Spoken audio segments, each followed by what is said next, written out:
Hey everybody, welcome back to the Chad and Sam Sports Hour. I'm Sam Allen, here with Chad Tran. We've gone through the National League East. It's time to hit the National League Central for our baseball preview. And Chad, I think I can say safely for the both of us, this is one that we've been really looking forward to because while we do want to be as fair as possible, we must say we are Cincinnati Reds fans.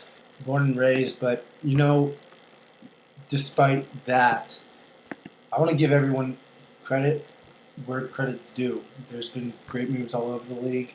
Cincinnati, just being born and raised there, you have that extra something to that. But we're not going to start in Cincinnati. We're going to Chi-Town. We're going to visit the Chicago Cubs here.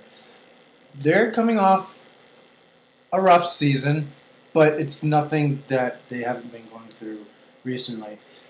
This offseason has been an offseason of adding some players that they're gambles.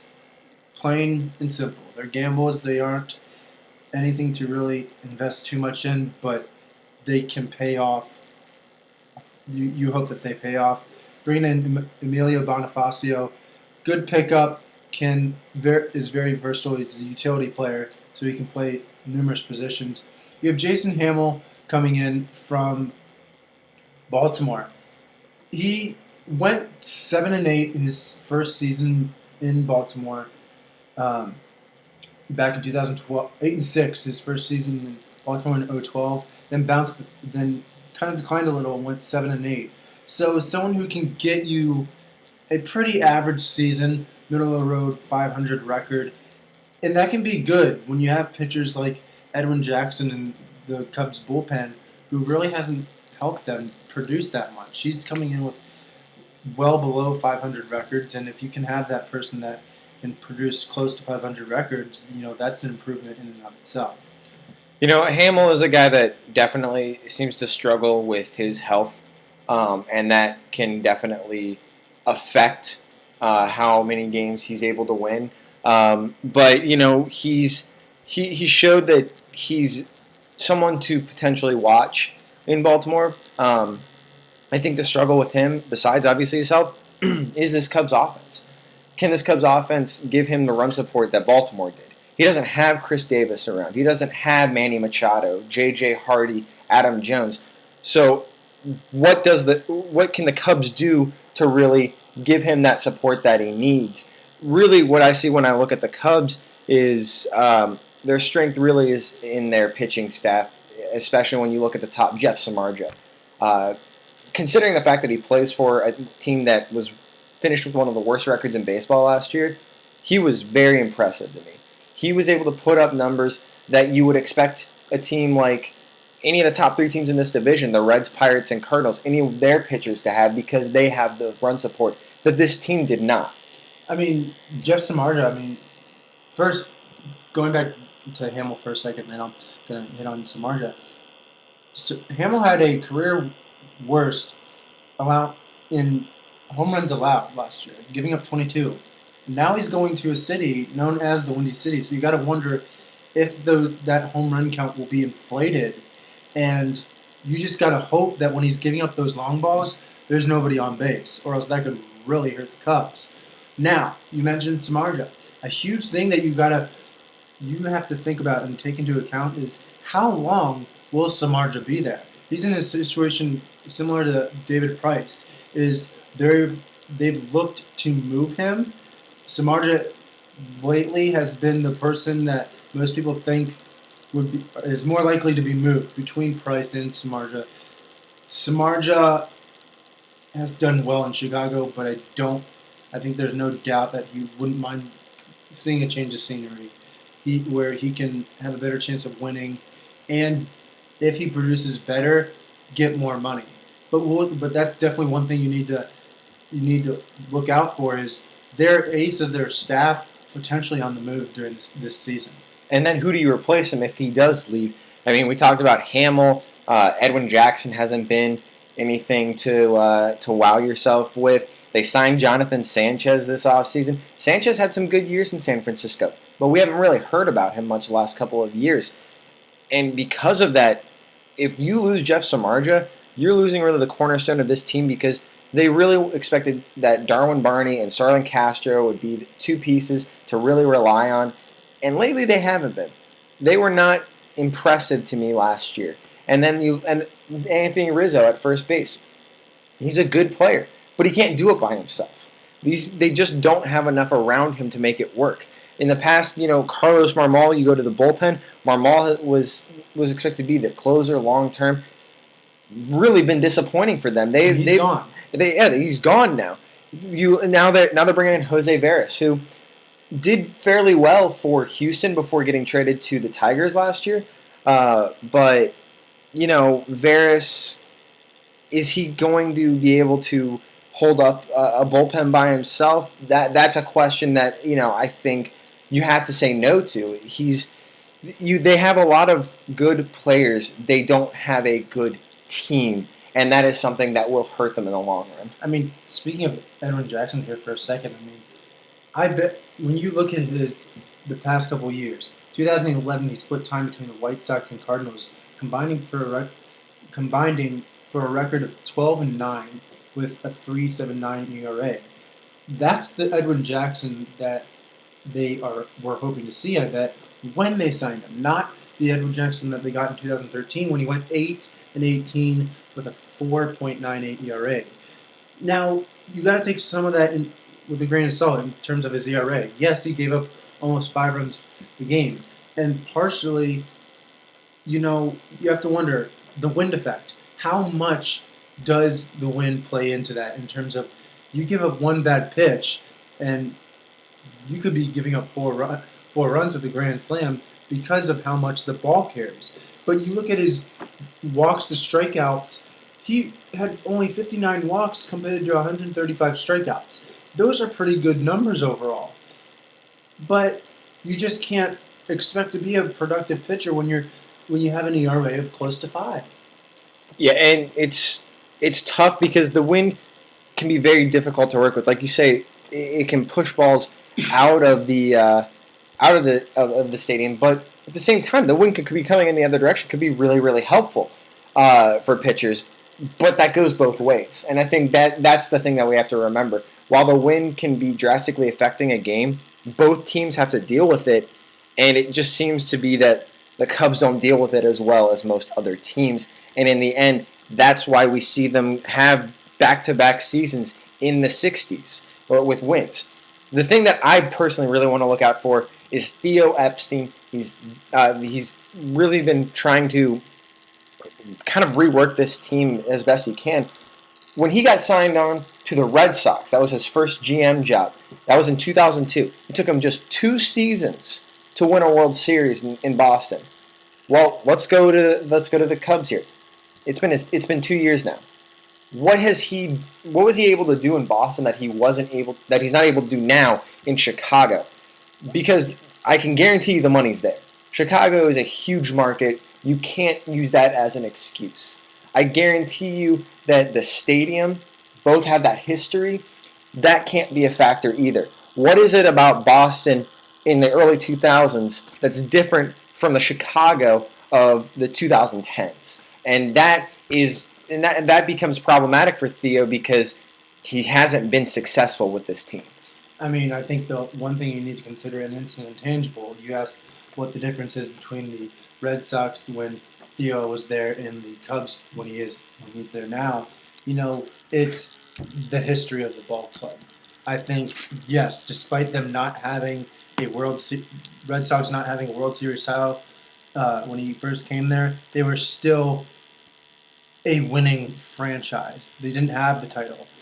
The Cubs didn't even really have the winning franchise tag on them. They weren't making the playoffs because they weren't even close to being good. So the recruiting aspect, like you see in basketball and stuff, these people pitch these things like, hey, you can come to us, you can come win a contender and stuff. They can't use that as a pitch. So who would want to come there? The Cubs are like the Reds in a sense, except lately the Reds have found more success. But you see so many people come in as a stopgap, as a 1-year stop to improve their money stock so they can leave the team and get paid more. No, you're absolutely right, and their recruiting has clearly not been very successful. In 2012, and that's Theo Epstein's first season, 61 and 101. That's good for fifth in the National League Central. But again, we should remind everyone the Houston Astros were part of the division that year. They were not technically last place in the division. Good 2013, a bit of an improvement, but not enough to really make any kind of name for themselves. 2013, 66 and 96. That's fifth and last place in the NL Central. 2014, Chad, do you really see them getting better, or are we about to see the same Cubs that we've been seeing the last couple of years? Well, if we're going literal, yes, I do see them getting better by only 2 games. I see them going 68 94. You know, like any other team, they'll have games where they win them and they should not have. You have those unexplainable endings. But what they've done in the offseason gives them no merit or no justification as to having a big jump in improvement at all. I'm right there with you. I have the exact same record for them, 68-94, and some of that I do place on the fact that we may see Jeff Samardzija traded, because that will definitely affect them in a negative aspect. Their losses, not huge. Jeff Baker, Brian LaHair, Deontay Navarro, David DeJesus. These are not stars by any stretch of the imagination, but they didn't bring in any stars either. They will slightly improve some youth, some of the youth influx. I think will have a better season. Darwin Barney is not going to hit 200 this year, but they're certainly not on their way to making a statement in this division. Now, let's go ahead and move just a little bit farther north here. We're going to the Milwaukee Brewers. Milwaukee, really unfortunately for them, the story of their franchise the last couple of years has been Ryan Braun. And not because Ryan Braun was an MVP award winner. It's been Ryan Braun, the PED user. And this is a team that really wants to change their the face of how baseball perceives them, where they want to be known for a good team again, even though they've really kind of lost, one of their other faces in Prince Fielder from a couple of years ago and things like that. I mean, ultimately what they want to do is they want to return to the Brewers where they had Aramis Ramirez, a healthy Corey Hart, Ryan Braun, Prince Fielder. They had the Bash Core, where they were going to the playoffs, they were making marks, they were impressing people. However, we're far away from that. Aramis Ramirez on the way far end of his career at this point, by the time it's catching up. They lost Corey Hart in the offseason. He was dealing with health issues to begin with, but he left for Seattle. Prince Fielder, as you said, he hasn't been in Milwaukee in a while for a couple years now. So they've moved on from that. And their one player that has stayed in the core was accused of PEDs. So he's trying to brush that image away, say, hey, you guys can call me what you want. I'm going to go out there and show you what I can do, and you guys think what you want. So it's going to be interesting. Additions, they signed Lyle Overbay.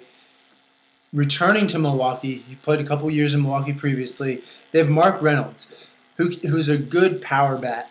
However, has never been known to hit for any type of contact. So it's the typical power bat hitter. You have Jeremy Hermida, has been a journeyman ever since he left the Florida Marlins. Yes, back when Miami Marlins were Florida Marlins. So that's giving you a time zone of how long it's been since he's been relevant to the major leagues.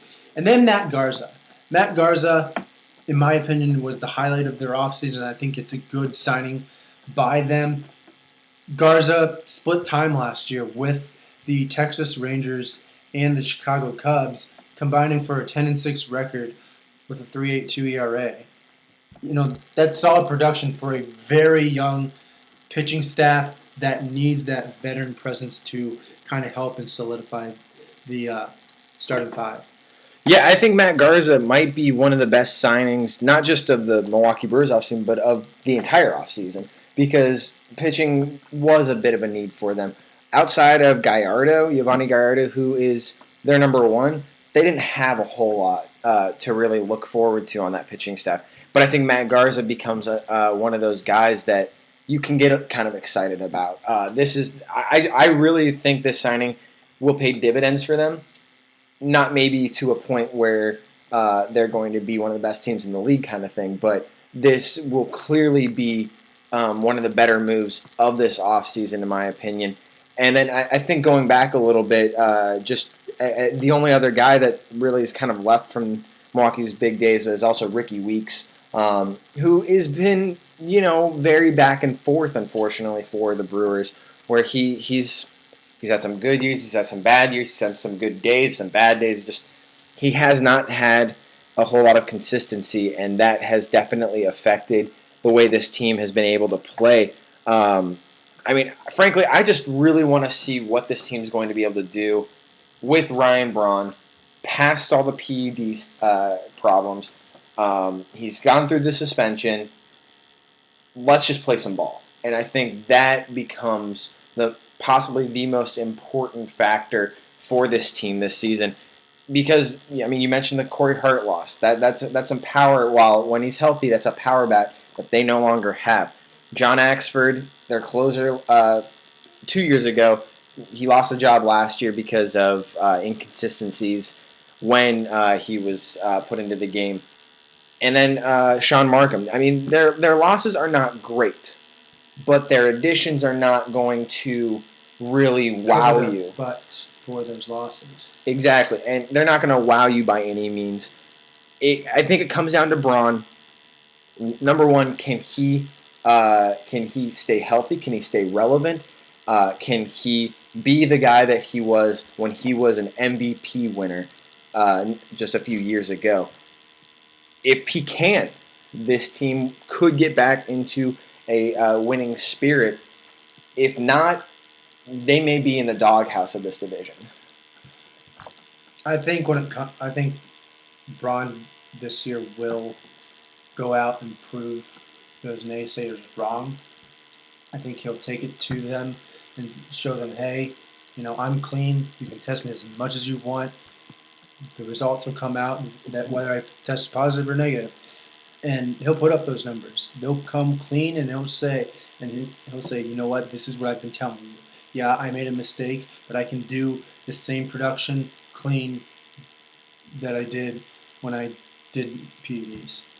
Yeah, I hope so. From the perspective of I'm one of those baseball fans that, while I don't want to see the rivals succeed too much, I do want to see a good baseball season, and I think Ryan Braun can be a guy that will bring you that good baseball season. And we look at the Milwaukee Brewers.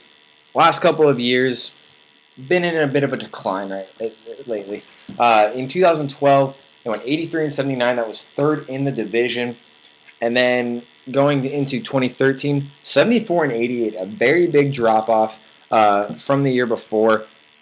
2014, Chad, are you seeing them in the right in the middle of those? Maybe are you seeing them above 500? Where are you at on this one? I'm seeing them in the middle. I see them going 78 and 84. I think what it comes down to, like we kind of touched on earlier, is their pitching. I feel like this pitching staff is too young to make great strides to being anything close to elite. Garza helps, but you have a lot of young people like Willie Peralta who just need time to develop. So I see them going 78 and 84 on the season. But what about you? I'm in the same ballpark. I have them going 79 and 83. I'm right there with you. This pitching staff is going to be the key of this team. They're going to keep them relevant, especially, again, with those top two, Gallardo and Garza. And if they can get some of these younger players like a Willie Peralta to really show up this year as a pitcher, they're definitely going to make a stride here. In the end, I just don't see their hitting being quite where it needs to be outside of Braun and Carlos Gomez. They just seem to be lacking the necessary pieces to take this team to the next level. Now, Chad, we are going into the 3 playoff teams of the NL Central last year. And the first one, let's be honest, it's the one we love the most. It's the Cincinnati Reds. Being, as you said, born and raised in Cincinnati, there's a lot we can talk about with this team. And it's hard to really narrow it down into just a few little things, Chad. But what kind of jumps out at you as something that has to be talked about with this team this year? I mean, I think it's the elephant in the room. It's Billy Hamilton. It's the idea that we did a rental with Shin-Soo Choo, and we knew that as soon as we traded for him. We knew that being a Boris client, we weren't going to be able to re-sign him.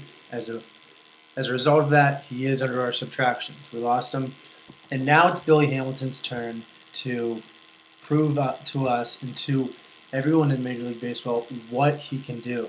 He had very limited time in the majors last year. He hit 378 in 368 in 13 games. But that's a very small sample size. And this is coming from the same person who hit 350, barely scraped 360, if that, in AAA last year. So to think that... Yeah, you said 260. 260 last year in AAA. I worried. I really did. I still am a little worried of how well that he can transition when you're not playing spring training games. You're facing these elite pitchers for 5 to 7 innings.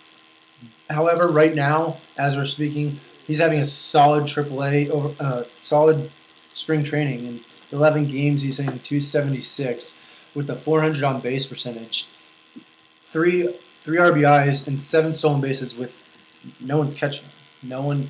We all saw. Many people saw his first career stolen base off of who many consider to be one of the best catchers in today's baseball, in Yadier Molina. Molina wasn't even close to catching him. He was so late that everyone was just like, wow, like that's what he's been doing in AAA. So what can he do in the majors? Well, I think not only are we're remembering that first stolen base that he had in Yadier Molina, how about that second one he had on Yadier Molina? He got him twice. Now, I mean, we're talking about separate games, but I mean, the fact of the matter is, he is a game changer when he's on the base paths. But how often does he get on the base paths? That becomes the question mark with Billy Hamilton. If he can't get on base, he's not going to scare anybody, because the fact of the matter is, the biggest thing that he can do damage-wise is with his speed. Now, he does have the advantage with that speed that he can force some errors because they can't catch him. But that you can't expect that every single time. He needs to be able to get hits to get on base. Thankfully, I guess maybe not so thankfully, depending on how you look at it, he's a smaller guy, so that therefore his strike zone is a lot smaller. So he may be able to draw some walks doing that. And anytime he can get on base, it's good for this team. Even if that's through an error, it doesn't look good for his batting average. But if he's on base, it doesn't matter. This team can really get him in, because you have players behind him like Brandon Phillips, who was one of the top 5 in RBIs last year, Joey Votto, who's a former National League MVP, Jay Bruce, who can hit 30 to 35 home runs in a season. They have the bats that if Billy Hamilton's going to be the leadoff hitter for this team, they have the bats that can bring this guy in. Well, the one thing you do have to think of, you need to keep in mind, is they pushed Billy this offseason to really learn how to bunt. Because the problem is his batting isn't that strong. And we're relying on him to get on base so much. But the problem is every pitcher in Major League Baseball knows what his strength is. And that's his speed. So if they know that's his strength, they aren't going to want to get him on base, i.e. they're not going to walk him. They're not going to purposely walk him. So Billy Hamilton's going to have to find other ways to get on base, whether that's leaning in for a pitch and getting a couple of hit by pitches. Now, I don't want that to necessarily be an everyday thing. I don't want him to get injured. However, he needs to learn how to swing the bat, hit for a better average, because it's not going to be a walk in the park where you like Joey Votto. People don't want to face him that much because he hits so well. So sometimes they walk him because they know he's slow. He doesn't have that speed. So if you know the guy has speed, you don't want him on base. That means you're going to be more likely to pitch to him. So Billy Hamilton's going to have to be able to find those holes in the field and place the balls so he can get on base via hit. Well, he's got to definitely take some notes, in my mind, from one of the losses of this team last year, and that's Shin-Soo Choo. who I believe was second in baseball and on-base percentage behind teammate Joey Votto. So in the end, Billy Hamilton has to learn how to find ways to make it onto the base paths. You look at the team subtractions. They lose Ryan Hannigan, who was a mainstay at catcher for them for quite a few years. Definitely hurts in the fact that he worked really well with these pitchers. Now Devin Mesoraco has to step up, or this team is going to suffer because he's considered to be that catcher of the future. They traded away Hannigan, and a few years ago, they traded away another catcher of the future that they potentially had in Yasmani Grandal. They have basically put everything they have into Mesoraco. If he doesn't produce, that's going to be a huge disappointment for this team, and they could potentially bring them back to the Cincinnati Reds of old. I mean, it goes to the very frequently used football term, next man up. He's always been the next man up. Well, wake up, because you're that guy now. You are that number one catcher. This is what you've been waiting for. He did improve last year, hitting 238. And when 238 is an improvement, that's kind of scary. Now we're going to need that next jump. 250, I'd be 250 to 255, I'd be fine. If that goes along with 10, 15 homers and 45 RBIs, that's great. That's good production from the bottom of the lineup, in my opinion. But, you know, when you look at some of our additions, you mentioned how we've lost Hannigan. We did get Brian Pena, did do solid in his limited time with Detroit. But a guy that I'd like to look out for is Roger Bernardina. He's struggled last year mightily, hitting only 187 with the Nationals.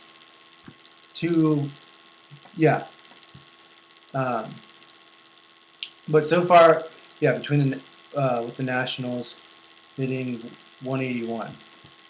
But in spring training, he seems to be finding his stroke. Playing 14 games, hitting 421. You know, no one's going to hit 421 in a season. We know that. But if that shows that he's finding his stroke. And if he can find that stroke, that's going to be someone who can platoon in the outfield and in center field with Billy Hamilton, along with Chris Heisey, who's also having a strong spring training so far. 4 homers and 9 RBIs already. Well, I think one thing that we have to look at is just the fact that the Reds made some moves that I think a lot of people might have been upset with just because they didn't necessarily improve this team in the starting lineup. This was definitely about bringing in the bench in some bench guys that can come in every 3 to 4 days and give you some good production. Roger Bernardino could be that guy. Another guy you look at, Ramon Santiago, playing for Detroit last year. He can play any of the infield positions outside of first base and catcher. You can move him around. So, if Frazier needs a day off, Santiago can come in and play that. If Kozar needs a day off, Ramon Santiago. If Brandon Phillips needs a day off, Ramon Santiago. And another guy, utility player, because you can't have enough utility players, in my opinion. You look at Skip Schumacher, who started his career as an outfielder, but he's learned how to play some second base, and that could be very important, again, to just, if Brandon Phillips needs a day off, Skip Schumacher can come in. He can play some corner outfield, so Ludwig needs a day off, Bruce needs a day off. If these bench guys produce every 3 to 4 days, it could be very important to this team. The thing that, another thing I kind of look at is just this pitching staff. Bronson Arroyo is gone. But he was that leader of the team in the regard that he'd been around for a while. He was the older guy of the group. This is a young pitching staff now. When you look at Cueto, Latos, Leak, and Bailey as your core, and now you're bringing in Cingrani as that fifth starter. I think one thing that kind of I get excited about with that is finally we have a left-handed pitcher in the starting rotation. If they can be consistently giving you 6-7 innings and not wear down this bullpen, because Aroldis Chapman has had some problems in the past when it comes to being healthy at the end of the year. His arm gets a little fatigued. If they can protect that part of the bullpen, this is going to be a very powerhouse rotation in my mind. Going on the rotation, what I'm really excited about, you mentioned his name, someone that we didn't really talk about much yet, Isangrani. He will be a full-time starter now. He had 26 games, 18 starts last year, went 7-4, 287 ERA. His problem was stamina. He wasn't going long in the games, but on the other side of that, he struck out 129 batters in 109.2 innings, and those aren't all starts, while walking only 45. He has a good ratio to that aspect, and even beyond that, if you need a spot starter, we have a potentially good one in AAA right now with David Holmberg, who we acquired in the Ryan Hannigan deal.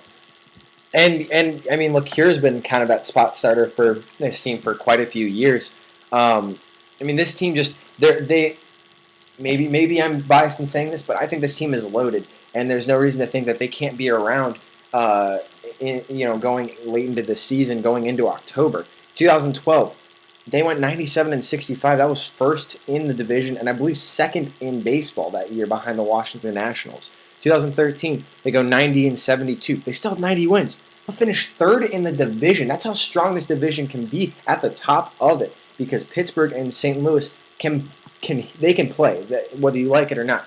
2014, Chad, where are you seeing this team going? Staying with 2013, 90-72. They made some interesting moves. I think the moves that will help them the most come from within the organization. For example, Tony Cingrani becoming a full-time starter and taking over for Bronson Arroyo. Roger Bernardino could help. I don't know what Brian Pena has to offer to the table once the real games arrive. The subtractions are huge. But when it comes down to it, I'm relying on a lot of ifs and question marks. And I do see them working out, coming to fruition, like Billy Hamilton. And I believe that Joey Votto will improve his power again. It won't be close to the 40 home runs like he did his MVP year, but it'll be a step up from what he's done in the past, dealing with his knee issue. But yeah, I see them 90-72 and staying with the 2013 one. I have the exact same record. I'm going 90-72, and I think it's less of these internal moves paying off. I think it's a lot of it is going to be the health factor. This team has had some struggles staying healthy. Cueto really did. We didn't see a lot of him last year because of health issues. I think he's going to be around for really the entire season this year, and that's going to be hugely important to this rotation. I think Votto, like you said, his health is going to be improved, and he's going to have improved numbers because of it. Ludwig will be around for more of the season, and if we can get the Ludwig of 2011, the Cincinnati Reds are a much better team for it. If they can stay healthy, they're going to be a dominant team in this division, and in my mind, they're a playoff team once again. Now, the Cincinnati Reds, they played the Pittsburgh Pirates in the wild card game last year, and the Pirates were able to win that one to send them into the full playoffs. So let's go ahead and go to Pittsburgh. Let's find out what they've been doing this offseason. I mean, when you look at what they've done, there's only one word that comes to mind to describe their offseason, and Pittsburgh fans aren't going to like this: train wreck. Their offseason, to me, when I look at what they've done, has been pitiful and has been a train wreck, because what they lost and what they did to make up for it are on two ends of the spectrum. You look at their additions. You look at their subtractions first. They lost A.J. Purnett, that since he's been in Pittsburgh has been a good contribution to that rotation, has helped stabilize it. You look at Justin Morneau, did well with them, and Garrett Jones has been there for his entire career and has helped that offense.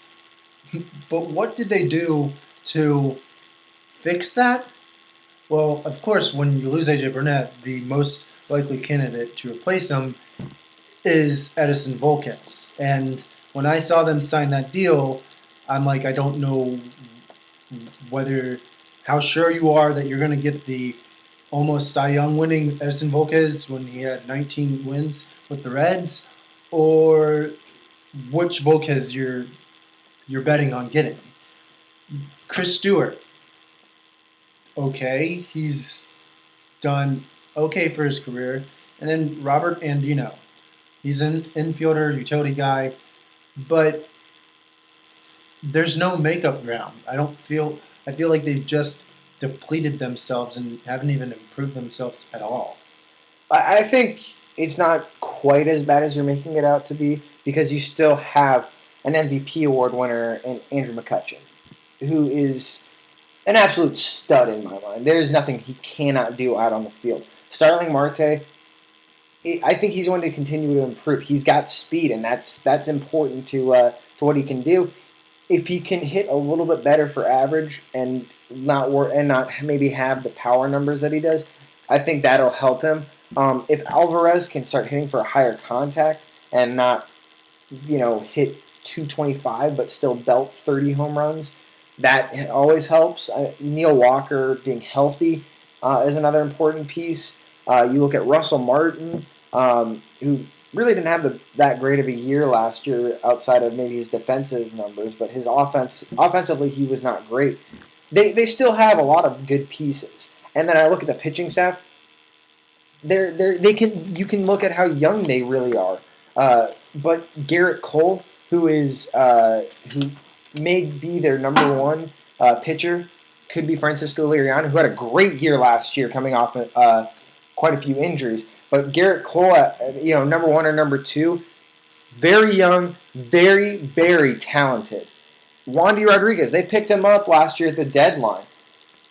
If with an actual offense, since he's no longer playing with the Houston Astros, he could give you something over the course of a full season.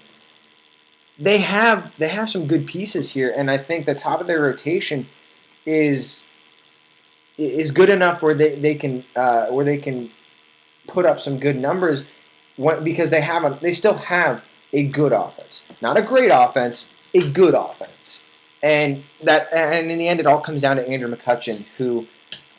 You gotta say congratulations for the MVP award because he's earned it, and he's been right there every single year, even though this team couldn't win any games up until this past season.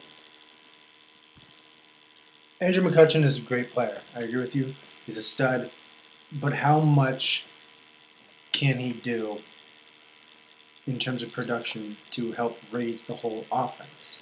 You have some of these rookies still need time to sharpen up, and that's why I wouldn't doubt seeing some of these starters ERAs in the close to 5 ERA or whatever. I don't see this offense being good enough to constantly produce 5+ runs when these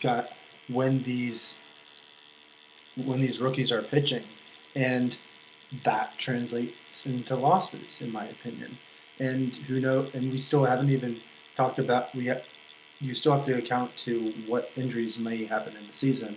So there's a lot, like I've noticed, there's a lot of ifs to this and a lot of question marks. And that's understandable at this point because we are in the preseason. We're not in the regular season yet where the good players play all 9 innings. But, you look at you look at their records previously. 2012 finished 4th in the division with a 79-83 record. 2013 they made a huge jump. Surprised, shocked the MLB nation, finishing 2nd in the NL Central with a 94-68 record. That was their first winning season in over 20 years, too. That can't be overlooked. I think what you have to think about with this team is just the fact that they've been playing for so long to just have a winning record, to win more games than they lose. And do they have that same motivation? That could be a question mark. I mean, they were able to do something that hadn't been done since the early 90s. They need to keep that same mindset going in order to see themselves take the next step. I mean, you tell me, do you see them taking that next step? No, I don't. I see them taking a couple steps down. I'm just not impressed at all with what they did this offseason. You know, they finished 94-68, but this team is a shell of what that team was, I believe. I see them finishing 82-80. Again, I think I'm not quite to the point of decrease that you are. They're definitely not as good as they were last year. I think we can all agree on that. They could potentially be a wild card team in the playoffs. I'm not sure I see it. I have them going 84-78. The losses they have will hurt them, but look out for them in the years to come because they are a team full of young, and I mean young, talent. Now we will go ahead and look at the World Series runner-ups, the St. Louis Cardinals, who have had something of a change in the guard in a way. They've gone through a lot of changes this offseason, and I think the one that I personally want to look at the most is Chris Carpenter. Chris Carpenter is retiring. It was a Cy Young Award winner in 2005 and has really been the backbone of this pitching staff for years and years and years, and he's not even around as a leader of this team anymore. They a couple years ago they did lose Tony La Russa, definitely not something that you want to deal with, and now they're losing really the player that's been around this team the longest in Chris Carpenter. I mean, this is Molina's team now, whether you like it or not, and as someone who is not a St. Louis Cardinals fan, I'm not a fan of Yadier Molina, but the fact is he's very talented, and he needs to really be the fuel and the fire to this team now that he's really the most tenured player. I mean, they've lost a lot. And Chris Carpenter, he had a great career. Respect him a lot. A lot of players in the NL Central are probably happy. They wish him the best. But, when it comes to the business, they're like, oh, yeah, he's retired. We don't have to face him anymore. And you look at Rafael Furcal. He did well with it during his time with St. Louis. Edward Mujica is a good bullpen force. Nick Punto, he helps where you need him. He's nothing flashy. He gets the job done. But you look at their additions, they added Johnny Peralta. That helps them a lot. I think that he will definitely produce for them.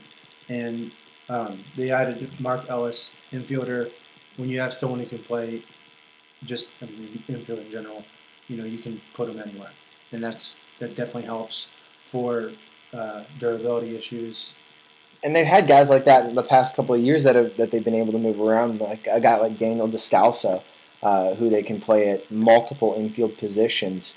And then, even going farther back, you could look at Skip Schumacher, a guy that can play a few different infield positions. I mean, this is something that they've really kind of made a name for themselves with. One of the biggest moves of their offseason was a trade between them and the Angels. David Freese for Peter Bourjos. I don't know what this necessarily means for a guy like John Jay, who's been kind of their center fielder since they traded away Colby Rasmus. Does this mean that he's out completely? Does this mean that he's now a corner outfielder? I don't know what that means necessarily. But Peter Bourjos is not Billy Hamilton fast, but he's pretty close. He's got a lot of speed. He just struggles to get on base. But if he can fix that problem, he's a dangerous player to add to this offense. I think what makes me feel a lot better about this team as a Reds fan is the fact that Carlos Beltran's gone. Carlos Beltran is now with the New York Yankees, got his money, ended up on a team of a lot of old guys that that are looking for that one last run. Talk about got his money, 3 years, $45 million. Exactly. For a guy of his age, it's pretty good. That means you're doing something right. And he was certainly doing something right with this with the St. Louis Cardinals last year. But the problem with that is that's a huge loss for the Cardinals. He gave you some talent at that 3 or 4 in the batting order, when you look at Matt Holliday, Carlos Beltran, and Yadier Molina. That was a great 1-2-3 punch to this offense, and you could even go beyond that and start looking at Matt Adams, Alan Craig. In the end, Carlos Beltran will, as a loss, will hurt them, but that also will allow them the opportunity to move some guys around. So maybe John Jay does get moved to the bench, and we have Alan Craig play some right field, so Matt Adams can get in it at first base, because Matt Adams, I couldn't tell you the numbers off the top of my head, but his numbers against right-handed hitters are absurd. Just absolutely torches them with his power numbers. I mean, for St. Louis, the team I liken them to is Atlanta, how I mentioned when we covered the NL East. A team that has been able to seamlessly recycle players in and out. And you're seeing this changing of the guard. And you call it Molina's team, and to an extent, I believe that's the case, because of the faces of the Cardinals of the early 2000s, the 90s, he's still there. And he's the last man standing in a sense. Having said that, you have been able to see some of these players take ownership of this team, and eventually we'll be saying the same thing as Yadier Molina retires or eventually leaves the Cardinals, if that ever is the case, which I don't think the Cardinals would allow that to happen. They want him to stay in St. Louis. But they're like the Braves in the sense of no matter who they lose, they somehow find that needle in a haystack, or that person who many think isn't developed enough, that comes in and is that next man up, steps up and takes ownership, takes charge, and produces for them. You look at 2012, finished 88-74, finishing second in the division. 2013, making a jump, 97-65, finishing first in the division. They've been a contender for the NL Central title for the past couple of years, and I see them continuing that. I see them going 89-73. What are your thoughts?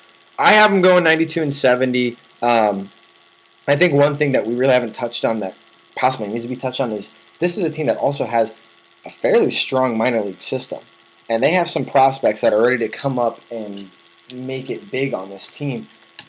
Is this their year? That's a question, a tough question to answer.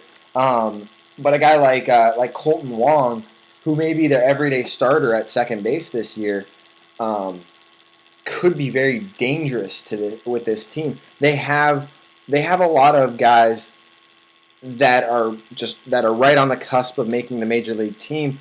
That unfortunately for them, they have to compete with a lot of really good players. They have to try and beat out a Yadier Molina, Matt Holliday, and Alan Craig.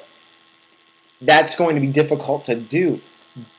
But like you said, that's just that retool factor where they can just bring in the next guy. And this team hit an absurd average with runners in scoring position last year.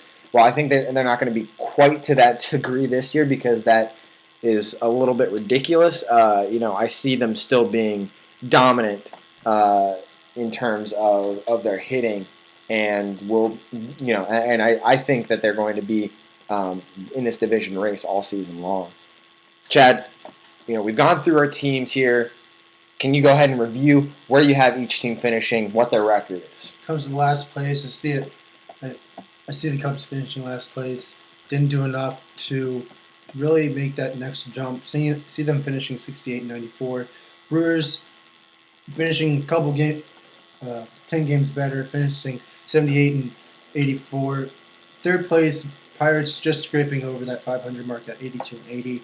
Cardinals doing their thing, finishing in the top two, finishing second, 89-73. And the Reds, despite not doing what many Reds fans hope that they do, I think they'll see many in-house candidates step up, perform better than last year, and just squeak by the Cardinals in the last month of the season to clinch the division. I have a pretty similar look to mine. I do have Cubs finishing last, same record, 68-94. Brewers, a little bit different. They're finishing fourth at 79-83. Pittsburgh finishing third, 84-78. I actually have my top two switched. I have the Reds finishing second at 90-72, and the St. Louis Cardinals winning the division 92-70, going back to the playoffs where they can make another run for a World Series title. Jad, we've hit this division hard. Let's finish up with some awards. We'll start with the MVP award. What are you thinking about it this year? I find that I would give my MVP to St. Louis. I'd give it to Matt Holliday. He has been nothing short of a superstar and leader for this Cardinals bunch, and I just think that he keeps up his good production that he's been showing off the past couple years. I have two names on my list. One of them I have to talk about Andrew McCutchen. Unfortunate for him because I don't necessarily see the Pirates as a playoff team. That will affect him in the same way that I had Mike Trout being talked about for the AL West. But the fact of the matter is Andrew McCutchen is still, in my mind, one of the best five position players in the National League, and deserves to at least have his name recognized for the many things he does for the Pirates. When it comes to who's going to one of the playoff teams and having a name from one of them, I also went with Matt Holliday. I don't know if he's been to the same level as what we've seen in the past, especially when he was with Colorado. He hasn't been great. He's been very, very good though. I think this is when he's going to go back to when the Rockies made their run to the World Series and be putting up the numbers like we expect him to in that regard. Matt Holliday is going to have a huge year for the Cardinals, bringing in a lot of talented players in front of him. Matt Carpenter, Johnny Peralta, etc. Now we move on to the Cy Young Award. Chad, this is a division that lost one of their best starting pitchers in Chris Carpenter. Where are you expecting this to go from here? The Cy Young, I see it. Matt Latos. He was 14-7 last year for the Reds, 187 strikeouts with a 3.16 ERA, and in his time in Cincinnati, he's been nothing short of dominant. He's gone 28-11, and just showing players that he is a young, solid ace. I feel like it will be a matter of time before it won't be long before Matt Latos overtakes the number one slot in the Red Sox rotation from Cueto. Cueto dealing with his injuries, and Matt Latos just surging ahead and showing the Reds that, hey, what you gave up for me, I'm proving that I was worth it. So, end of the day, I think Matt Latos is who I would give the NL Central Cy Young Award to. Well, I mean, you brought up the trade that brought him to Cincinnati. Frankly, I'm not seeing a whole lot of losses to the Reds organization just based on how they've produced in San Diego. Talk about Grandal being suspended for PEDs. Edison Volquez isn't even with the team anymore. Alonso hasn't been the star that he's supposed to be. PED issues, and then Brad Boxberger. I don't even know if he's made it up to the majors yet. He's with Tampa. Okay. He is in the majors. He's doing just fine in the relief role. Well, but in the end, he's not with San Diego. I would say that the Reds gave up almost nothing to get him in that regard. I'm with you 100%. I've got Matt Latos winning this, and it's just it helps again that bringing up the Chris Carpenter thing again. It helps that he's gone because he was a dominant pitcher in this division. I'm not saying that a guy like Garrett Cole, that Francisco Liriano, that Adam Wainwright, these guys aren't going to have good years because they are. I just think that Matt Latos is going to have that much better of a year because I think he's ready to take the next step into being potentially maybe even a league Cy Young Award candidate. He's going to produce for this team to a point where they should be feared, and I've been really impressed with the maturity that Matt Latis has shown with the Cincinnati Reds organization. Now, guys, we thank you for listening. As always, be sure to check out our blog. You can go online and find us. That's Chad and Sam Sports HR.wordpress.com. Be sure to follow us on Twitter, so as you get updates about different things that we've been writing, different things that we've been seeing in sports. Follow us at Chad Sam Sports HR, and then find us on Twitter, or excuse me, on Facebook. Like us, and once again, we'll keep you updated on everything we can.